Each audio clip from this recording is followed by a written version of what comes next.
Stone Age America, 13,000 years ago. A virgin land. A world great beasts have ruled for millions of years. And for early human settlers, it is an age in which stone weapons can be the difference between life and death. This is a Clovis spear point. It is the greatest technological breakthrough of the Stone Age, and long thought to be the oldest human artifact unearthed in the Americas.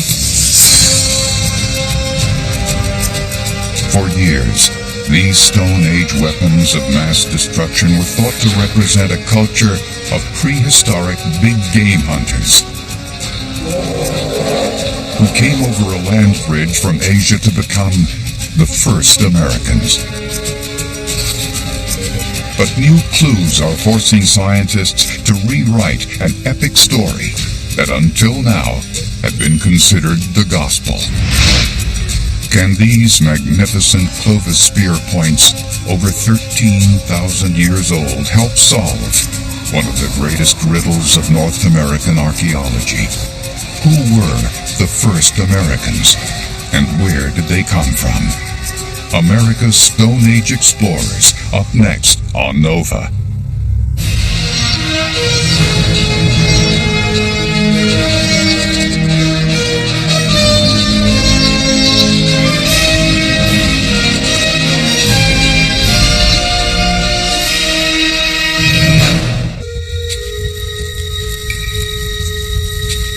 The ancestors of modern humans originated in Africa at least 150,000 years ago. By 40,000 years ago, they had radiated out of Africa and were occupying most of Europe, Asia, and Australia. But half the Earth humans had yet to explore. How people first came to America remains one of the greatest mysteries of our past. Archaeologists have been looking for the earliest for a long time. It's been a holy grail for them. Who was first? The whole question of the peopling of the Americas is a huge piece of the total human experience. That's just a question we can't leave unanswered. Who were these earliest explorers? Where did they come from? How did they make this epic journey to the New World? The first clue to the mystery was found in a dried-up lake in Clovis, New Mexico. Here in 1933, archaeologists uncovered a stone tool made by human hands, an ancient spearhead.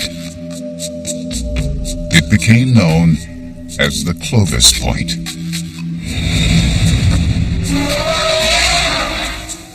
Alongside the Clovis Point was the skeleton of a mammoth, which evidently the spear point had been used to kill. Later, scientists were able to date the bones, establishing the age of the spearhead as 13,500 years old. It made the Clovis Point the oldest human artifact ever found in America. Archaeologists have now discovered thousands of Clovis spear points across much of the continent. There's Clovis in every one of the 48 states in the United States, Mexico, Belize, Costa Rica, in all kinds of environments. So many spear points spreading widely across the continent suggested a rapid expansion of a weapon crucial to the lives of the earliest Stone Age American explorers.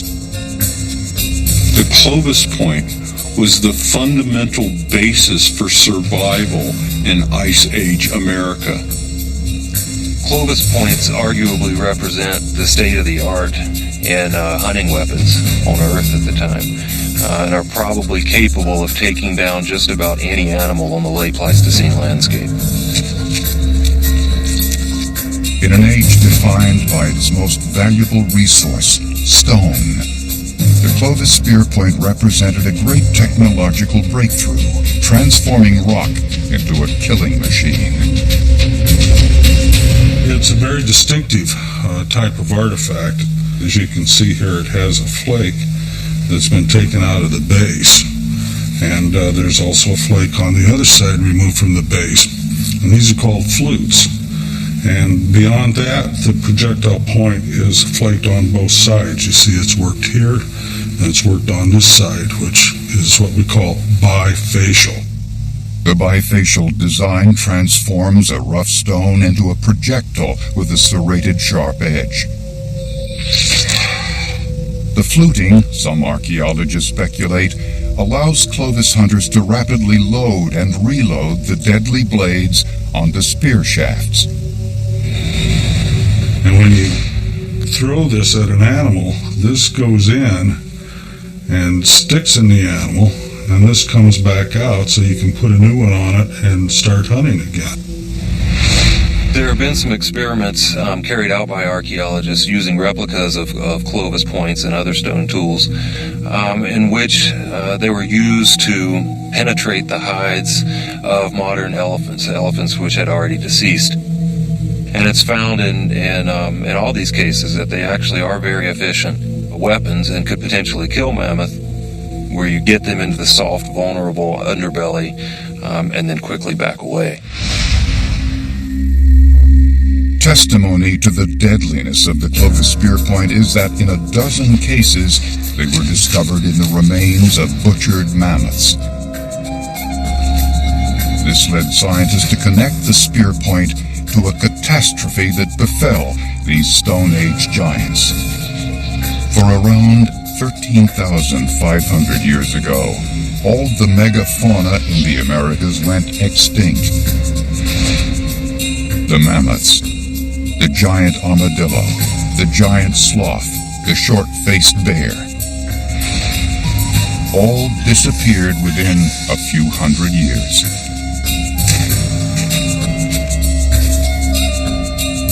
But who were these big game hunters with their Stone Age weapons of mass destruction? Where did they come from? When archaeologists looked for an answer, they found an important clue in the climate of the ancient world. Between 24 and 13,000 years ago was the last great ice age. Huge swaths of the northern hemisphere lay frozen under ice. These giant ice sheets locked up vast quantities of water, causing sea levels to drop far lower than they are today. When you've got that much ice on land, what happens is that it draws essentially water out of the oceans. So with that much ice on land, sea levels worldwide are lowered. By lowering sea levels, you expose the continental shelf between Siberia and Alaska. And that made it possible for people to walk to the Americas. Asia and North America were essentially one great continent, joined by a land bridge more than 1,000 miles wide. But although it was possible to walk from Siberia to Alaska, giant ice sheets barred entrance to the rest of the continent. Then, as the climate warmed at the end of the Ice Age, the glaciers receded, opening up an ice-free corridor through the center of the continent.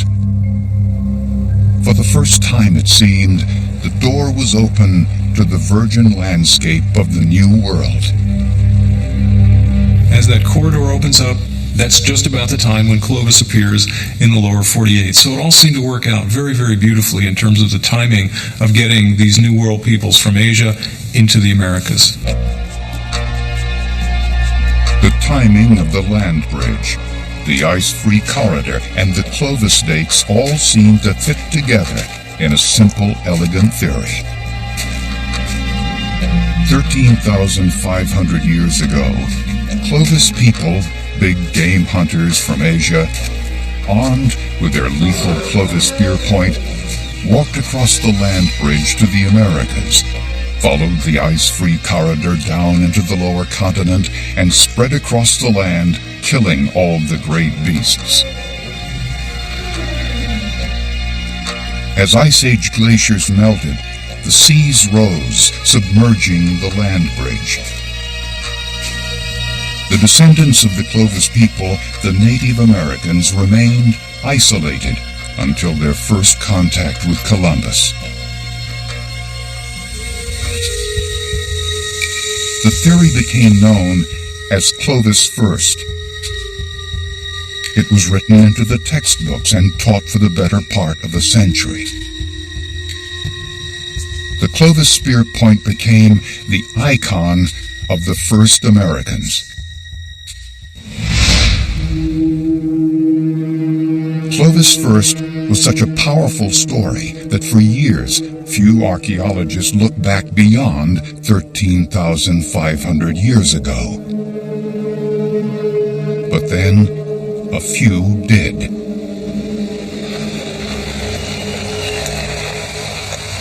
Jim Adivasio has spent the past 30 years excavating at Meadowcroft, a prehistoric site near Pittsburgh, Pennsylvania. The deeper he dug, the further back he descended in time. On these surfaces that you see before us, we have signs of repeated visits by Native Americans to this site. These discolorations literally represent a moment frozen in time. Each tag marks ancient fire pits that can be carbon dated, creating a cross-section of who lived here and when, stretching back 13,500 years. Just below the surface I'm standing on is where the conventional Clovis First model says that the earliest material should stop, basically, that there ought not to be anything beneath it, no matter how much deeper we dug. But then, Adivasio did go deeper, below 13,500 years, to a time in the Americas when no trace of humans should exist, according to the Clovis First theory. He was astounded by what he found. The artifacts simply continued, and we recovered blades like this all the way down to 16,000 BC. When he published his findings, he was immediately attacked. The majority of the archaeological community was acutely skeptical, and they invented all kinds of reasons why these dates couldn't possibly be right. Some claimed that nearby coal deposits had contaminated Adivasio's samples, but he was known to be a meticulous excavator. Eventually, a few other archaeologists began to report evidence questioning the Clovis First theory, and they too were attacked. The best way in the world to get beaten up professionally is to claim you have a pre-Clovis site. When you dig deeper than Clovis, a lot of people do not report it because they're worried about the reaction of their colleagues. I've been accused of planting artifacts. People will reject radiocarbon dates just simply because there's not supposed to be any people here at those times. And it just goes on and on and on. Even faced with evidence to the contrary, Clovis First supporters refused to accept that people could have arrived in America earlier than 13,500 years ago. For, as they pointed out, although it was possible to walk across the land bridge into present-day Alaska, ice sheets blocked entry to the rest of the continent until at least that time. As they put it, if people were coming to the New World before then, how could they get past the ice? Some archaeologists began to defy the dogma and search for an alternative route down the coast of Alaska.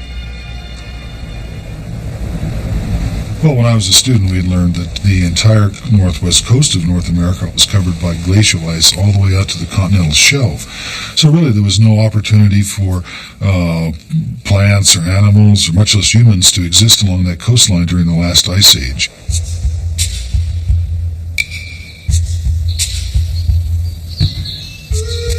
Today, Jim Dixon and Tim Heaton are finding evidence of abundant plants and animals at a time when the northwest coast was thought to be a lifeless, frozen wasteland. Just cleaned up this caribou antler I want you to take a look at. Here along the coast, the glaciers destroyed most traces of the Ice Age world. But Heaton and Dixon have investigated a rare, undisturbed site deep underground in an ancient bear cave. The cave floor is excavated inch by inch from dated layers of soil going back tens of thousands of years. Thanks.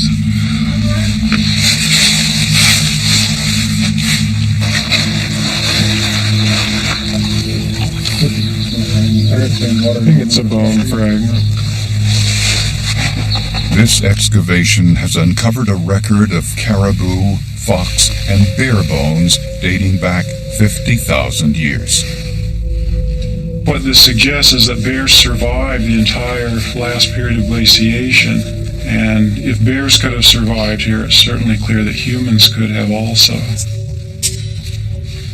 We now realize that those early portrayals of this massive continental glacier all the way out to the ocean really is not accurate, and that by 14 to 16,000 years ago, this ice had retreated sufficiently to create habitat for plants and animals and ice-free areas that could have been used by humans. Abundant vegetation, temperate coastal climate, and bear survival are all evidence of a possible Ice Age route to the Americas along the Alaska coast by sea. But still, no evidence that humans had actually made the voyage down the coast. Then, another surprise from deep in the southern hemisphere at a place called Monte Verde. This site of human habitation in Chile, 40 miles from the Pacific coast, was claimed to date back earlier than Clovis. In 1997, a group of highly regarded archaeologists went to examine the evidence with their own eyes. They saw weapons, tools, and other objects, the result of 2 decades of excavation. After intensely scrutinizing the dating, they confirmed the artifacts were older than Clovis by over 1,000 years. It wasn't until Monte Verde that we saw the first unambiguous, unquestionable evidence of people here before Clovis. It allowed us to think that perhaps the initial peopling of the New World was beyond 12, 13,000 years ago, and allowed us to look further. But even as more archaeologists allowed themselves to consider that Clovis might not have been first, the pillars of the Clovis first theory could not be completely toppled. Clovis first remained the entrenched answer to the question of the peopling of the Americas. And so it could have stayed until a remarkable discovery.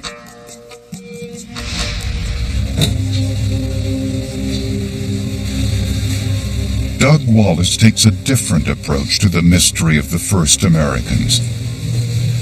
Instead of archaeology, he's using DNA to reveal traces of ancient migrations. Stored in his lab are DNA samples of indigenous people collected from all corners of the globe. DNA is the molecule of our genetic endowment expressed in a code of 4 letters representing 4 different chemical bases. Every cell in these samples contains DNA. But Wallace studies a specific kind of DNA, not from the nucleus, which is a random mix of genes from both parents, but from the mitochondria, the cell's energy factories outside the nucleus. This kind of DNA is inherited only from the mother and is passed intact from generation to generation as lineages diverge. But at a steady and predictable rate, tiny mutations creep like spelling mistakes into specific stretches of DNA. The amount of genetic variation between any two lineages can reveal how far back in time they shared a common ancestor. So what we've been able to do using genetic variation and comparing the genetic variation of Aboriginal populations from all the major continents of the world, we've literally been able to reconstruct the history of migration. When Wallace and his team analyzed the mitochondrial DNA of Native Americans, they found 4 distinctive lineages that he labeled A, B, C, and D. All 4 turned out to share common ancestors back in Siberia and Northeast Asia. So far, these findings were consistent with the Clovis First theory that the first Americans came from Asia. But when Wallace calculated how long ago the Asian and Native American DNA diverged, he was shocked. He repeated his work, as did other labs. The results were consistent. 3 of the 4 main ancestral groups, A, C, and D, diverged from their Asian forebears at least 20,000 years ago. And even more striking, the first Americans didn't all come at once, but in at least 3 waves of migration. All of the papers that have been published have come to a very similar conclusion, that the first migration was in the order of 20 to 30,000 years ago.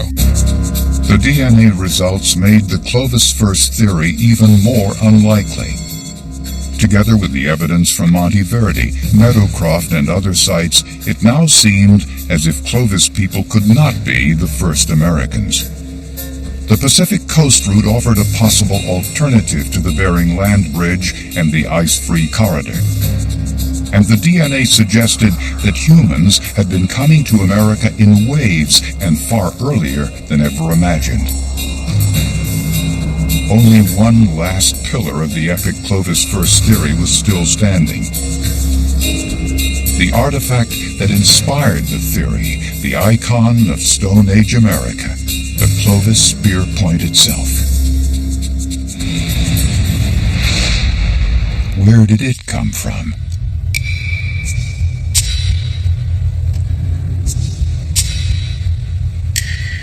Archaeologist Dennis Stanford decided to search for its origins along the route from Asia to America.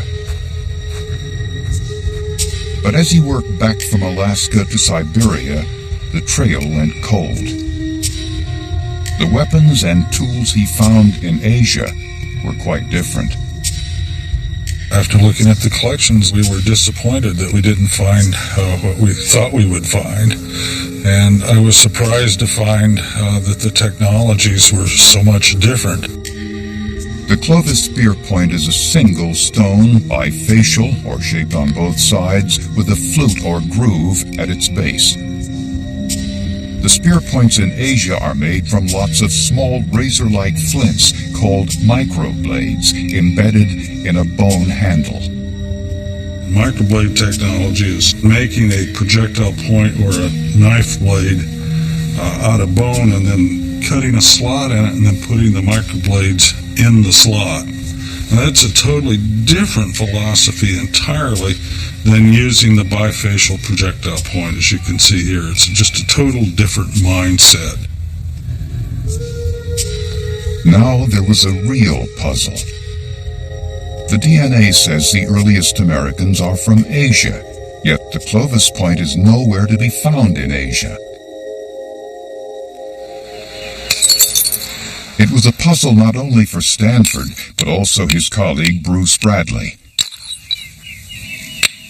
Bradley is an anthropologist and a skilled flint knapper, an expert at crafting stone tools. One day, while making a Clovis point, he had a moment of inspiration. He remembered a popular science book he had seen when he was a student. It showed pictures of ancient spearheads made by the Solutreans, people who lived in Ice Age France and Spain. Their spear points resembled Clovis points.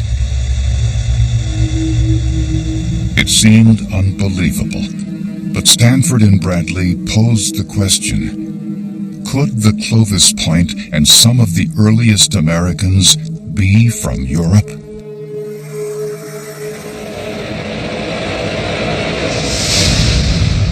Going through the old arguments.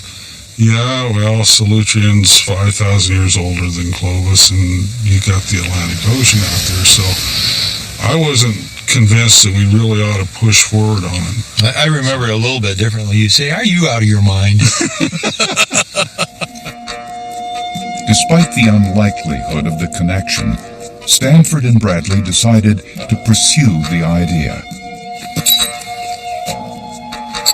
Bradley thought an important clue might lie in the specific technique involved in making Clovis points. You can see how this, starting from this side, went and took off this whole other side. This is what we call an overshot or outrepassé flake. A very intentional process. Overshot flaking was an unusual technique that left behind a distinctive byproduct, big flakes at ancient Clovis stone working sites. Bradley wondered if traces of this technique might show up in southwestern France, where the Solutreans had lived 20,000 years ago. When he went there to investigate, one thing soon became clear. The Solutreans were a remarkable people. The Solutreans were responsible for much of the great Stone Age art of Europe, and were the forefathers of the artists who painted the Sistine Chapel of the Ice Age, the caves of Lascaux. They did a lot of carving in bone and in antler and in ivory. They fashioned spear throwers. They painted on cave walls. They had a fairly complex means of expressing themselves through their art. Could these remarkable Stone Age Europeans have brought the Clovis spear point to the Americas?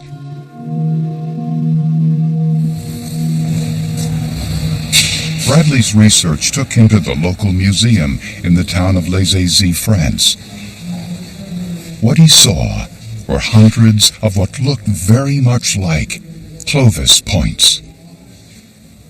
What we're seeing here is only the finished objects, only the things that museum people thought were really good for display. It doesn't always show you how things were made. To connect the Solutreans and Clovis, he needed to find out if they produced their spearheads using the same big flake technique. So what we do is we go back to the collections of the broken materials, which is probably 99% of what there is here.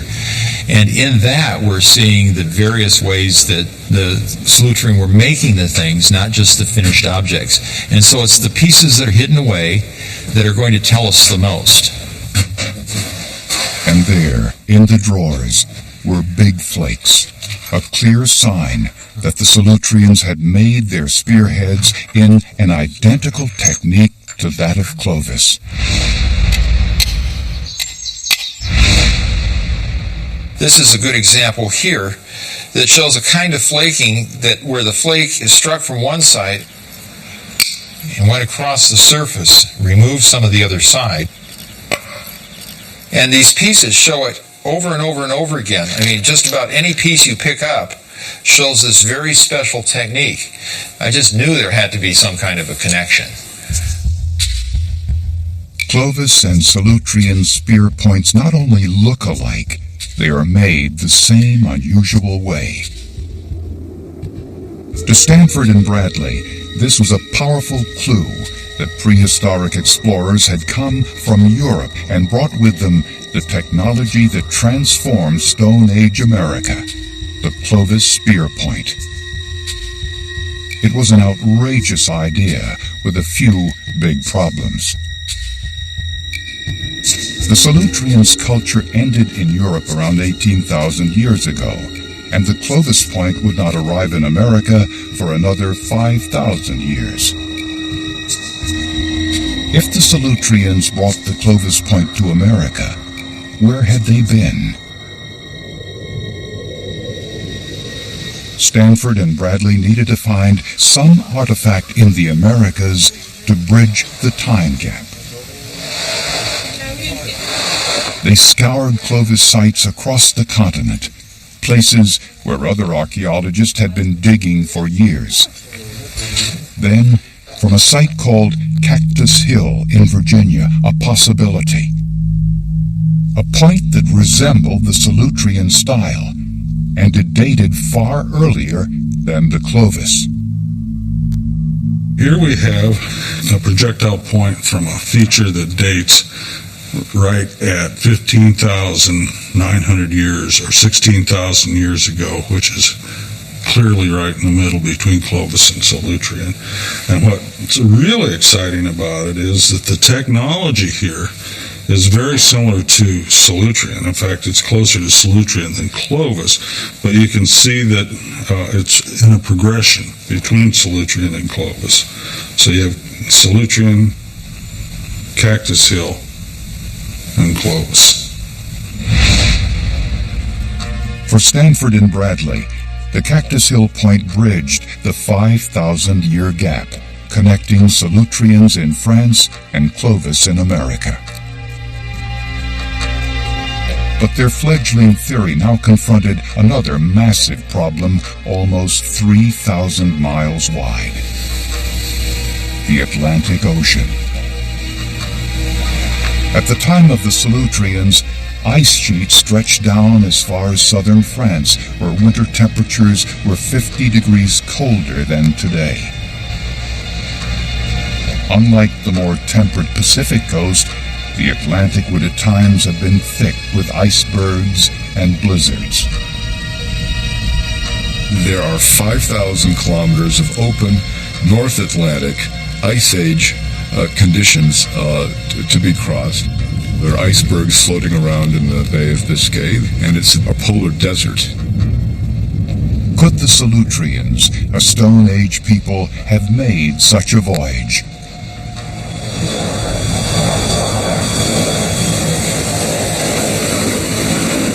Stanford flew to a place where he thought he might find the answer. Barrow, Alaska, on the edge of the continent at the northernmost tip of the United States. Here he hopes the native people of Alaska, the Inupiat, might reveal how thousands of years ago the Solutreans could have made an epic transatlantic journey. Today, the Inupiat survive temperatures of minus 35 degrees. For warm, waterproof clothing, traditionalists prefer caribou skin and sinew, the same materials available to their Stone Age ancestors. And for food on their seasonal hunting trips, the Inupiat turn to an age-old resource: the sea. The sea has been our garden. We don't have any growing things. There's nothing growing up here, so we depend on the sea for our livelihood, and most of our hunting is based on sea mammal hunting. We have the great whales, polar bears, walrus, seals, and fish. Even with warm clothing and food, could the Solutreans have made boats capable of crossing thousands of miles of treacherous, icy water? Today, traditional Inupiat build umiaks, whaling boats, using seal skin and caribou sinew stretched on wood frames and waterproofed with oil applied directly from seal blubber. These same techniques and materials would have been available to prehistoric people. Boats like these could have made the journey that we're hypothesizing for Solutrean people quite well. In fact, I was noticing on the distance signs here in the middle of town, they say it's about 1,500 miles to Greenland. And we know that prehistorically Eskimo peoples moved that distance from here to there several times.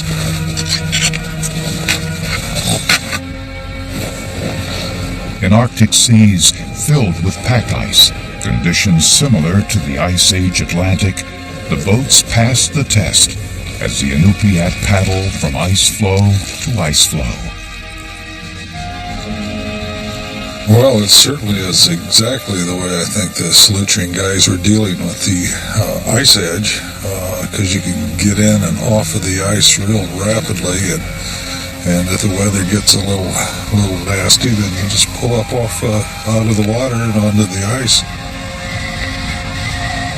For Stanford and Bradley, this ability to travel great distances in Arctic conditions suggested how the Solutreans could have made their epic journey during the Ice Age. They had now gathered a broad range of evidence. Physical similarities between the Solutrean and Clovis spear points. A similar technique used to make them. And the Cactus Hill Point connecting Solutrean and Clovis in time.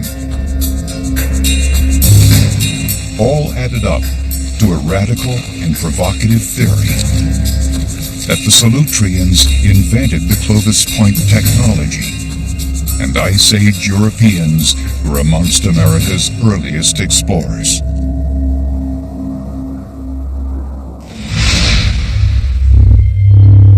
Immediately, the theory was attacked. The close resemblance of the spear points was not enough. You can always find, if you're careful in your selection, you can always find one or two things that look alike. I'm not looking for one or two things. I'm looking for lots of things. The artwork, the antler spear throwers, where are they? Did they get left behind? There's no reason why they shouldn't be there. But we don't see it. Can one spear point bridge a 5,000-year gap?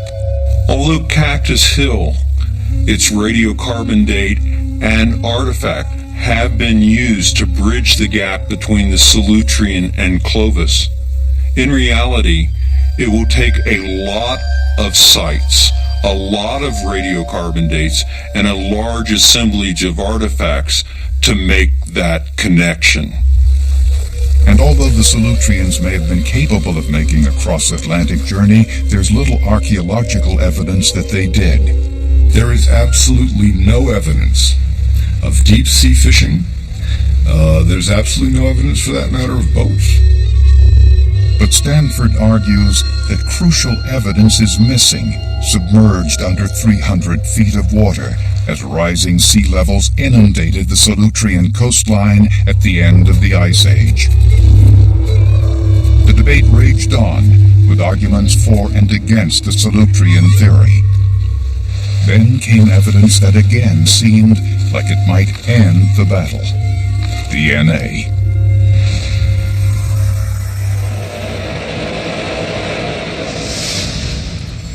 It was the latest report from colleagues of Doug Wallace who were investigating early human migrations. They were puzzling over mitochondrial DNA samples from a Native American tribe called the Ojibwa. When we studied the mitochondrial DNA of the Ojibwa, we found, as we had anticipated, the four primary lineages, A, B, C, and D. But there was about a quarter of the mitochondrial DNAs that was not A, B, C, and D. There was a fifth source of DNA of mysterious origin. They called it X, and unlike A, B, C, and D, they couldn't find it anywhere in Siberia or Eastern Asia. but it was similar to an uncommon lineage in European populations today. At first, they thought it must be the result of interracial breeding within the last 500 years, sometime after Columbus. We naturally assumed that perhaps there had been European recent mixture with the Ojibwa tribe, and that some European women had married into the Ojibwa tribe and contributed their mitochondrial DNAs. But that assumption proved wrong. When they looked at the amount of variation in the X lineage, it pointed to an origin long before Columbus. In fact, to at least 15,000 years ago. It appeared to be evidence of Ice Age Europeans in America. Well, what it says is that a mitochondrial lineage that is predominantly found in Europe somehow got to the Great Lakes region of the Americas 14 to 15,000 years ago. Could X be genetic evidence of the Solutreans in America? Further investigation raised another possibility. The ancient X lineage may have existed in Siberia but died out, though not before coming over to America with ancient migrations. And so the DNA data itself cannot distinguish between those two alternatives. It could be either from Europe or from Siberia, of a population that is now lost. So X could have reached the Americas through Asia or across the Atlantic directly from Europe. The DNA could not provide a storybook ending. The hypothesis that Clovis may derive from Solutrean, it's going to take years to sort that out. That's not the most important thing right now. The very fact that hypothesis is being articulated forces us to think in much broader terms about the problem of the peopling of the Americas. With Clovis first in ruins, and the Solutrean theory still hotly contested, now archaeologists must pull together their discoveries into an all-encompassing new theory of the peopling of the Americas. And central to that quest is the origin of the Clovis Point. Although the technology needed to produce a Clovis Point was found among other cultures during the Ice Age, the actual Clovis Point itself is unique to the Americas, suggesting that it was invented here in the New World. Perhaps the Clovis Spear Point was not brought by big game hunters from Asia or seafaring Solutreans from Europe. Could the Clovis Point be the first great American invention? A prime place for investigating Clovis culture in America is the Galt site in central Texas. Unlike its hot, arid surroundings, Galt is a shady, park-like oasis. Michael Collins from the University of Texas started excavating at Galt in 1998. As you can see, the Galt site is really a special place. It's well watered, got lush vegetation, an abundance of resources, both plant and animal. It's an ideal place for people who are hunters and gatherers. Galt is the best of both worlds. Nearby is a parched plateau for hunting game, while down in a cool stream-fed valley are pecans, walnuts, and berries. And not far from the stream bed is a natural resource so crucial to the survival of prehistoric people that it defines the whole age: stone. We're at an outcropping here a rich outcropping of Cretaceous chert. This was the choice material for making stone tools for at least 13,000 years. It's pretty good stuff. When you break it open, you see how it breaks. You get nice flakes of it out of there. To a Stone Age craftsman, this particular rock was perfect for fashioning stone tools, and may have drawn people for hundreds of miles.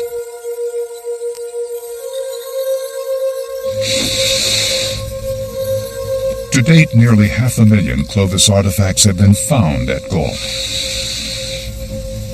But curiously, very few are spear points. The Clovis spear point is the sort of the icon of Clovis culture.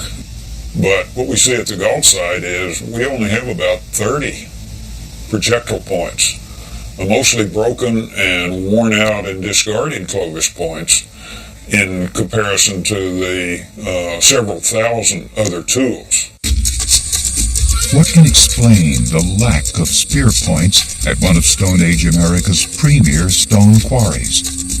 And why would big game hunters need any other tools beside the spear point? At the Texas Archaeological Research Lab, Marilyn Schoberg examines the Clovis tools under a microscope. By studying the scratches on the tool, she hopes to discover its function. The last hand to use this tool did so some 13,000 years ago. Very fine striations that are running parallel to the edge of the blade. And these striations all parallel to the edge indicate that it was used primarily in a longitudinal motion, sort of slicing, as in slicing grass.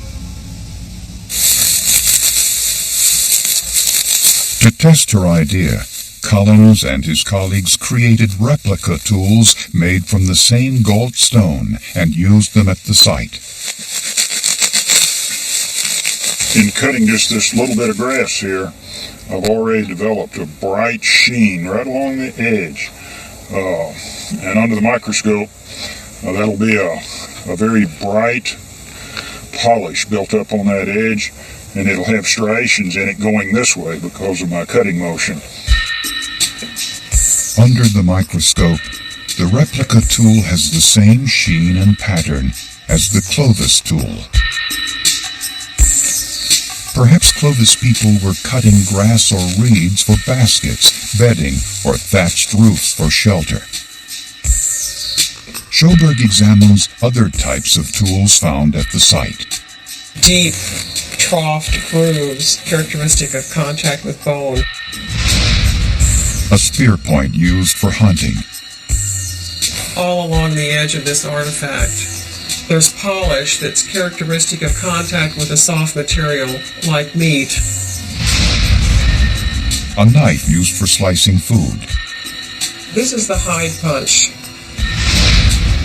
A punch or awl for sewing tailored clothing. This little blade fragment was used to engrave or incise bone. Small pieces of limestone have been discovered at Gault, etched with mysterious geometric patterns, among the only examples of Ice Age art in America. Art, tailored clothes, baskets, and thatched roofs for shelter all contradict the old Clovis first image of nomadic mammoth murderers. And although the remains of a mammoth were found at Gault, Collins and colleagues have found far more bones of turtles, birds, and small mammals. This menu suggests more variety than a big game hunter's diet of woolly mammoth and bison. What emerges from the totality of all of that information is these people were generalized hunters and gatherers. They were living on a variety of animals, staying in one place for quite a while, and not simply pursuing large game as their primary way of life. There's even evidence of trade networks between Clovis people at different sites across the continent. It's not uncommon to find Clovis points hundreds of miles from the source of the original rock. And different bands of Clovis people probably traded more than just tools. They may have been exchanging potential spouses. Although we tend to think sometimes of hunter-gatherers as being fairly simple in adaptation, it's actually a pretty complicated world in which they live. There have to be social mechanisms in place that allow you to sort of share information and relate to surrounding groups in some systematic way, and be on good enough terms with them that you're able to sort of exchange mates and therefore genetic viability across an otherwise sort of sparsely populated landscape. A clue that Clovis people had intimate knowledge of the landscape lies, once again, with the Clovis point. Many have been found in caches, bundles of spear points hidden away for later use by Clovis hunters. David Kilby has traveled the United States and studied all of the nearly 24 known caches. This strategy of caching suggests intimate familiarity with the landscape and sort of a complex understanding of the distribution of different resources around the landscape. The fact that they're putting tools and raw material in specific places on the landscape and leaving them behind suggests that they knew with some confidence where they were going to be in the future. Caching, trade, and travel must have involved patterns of seasonal migration developed over dozens of generations. This emerging picture of the Clovis lifestyle contradicts the old image of Clovis as a single people, nomadic big game hunters sweeping rapidly across the continent with their lethal spear, wiping out all the great beasts. The long-standing notion of the rapid spread, the archaeologically rapid spread of Clovis across the continent, has been taken to mean the spread of a people across the continent.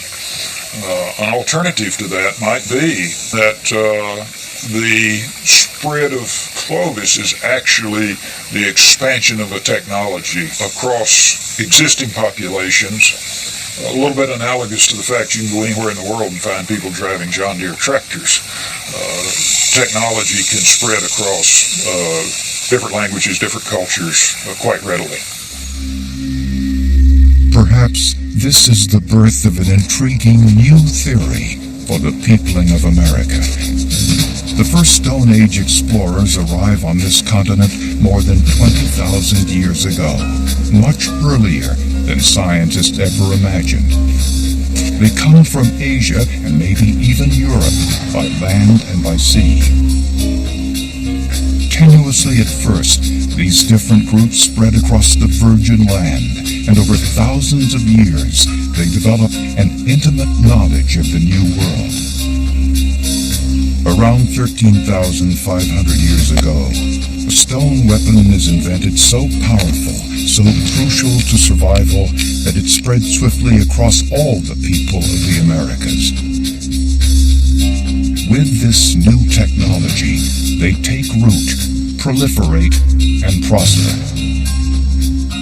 Clovis is the first great invention of the New World, and the icon of the peoples who may rightfully be called the first Americans.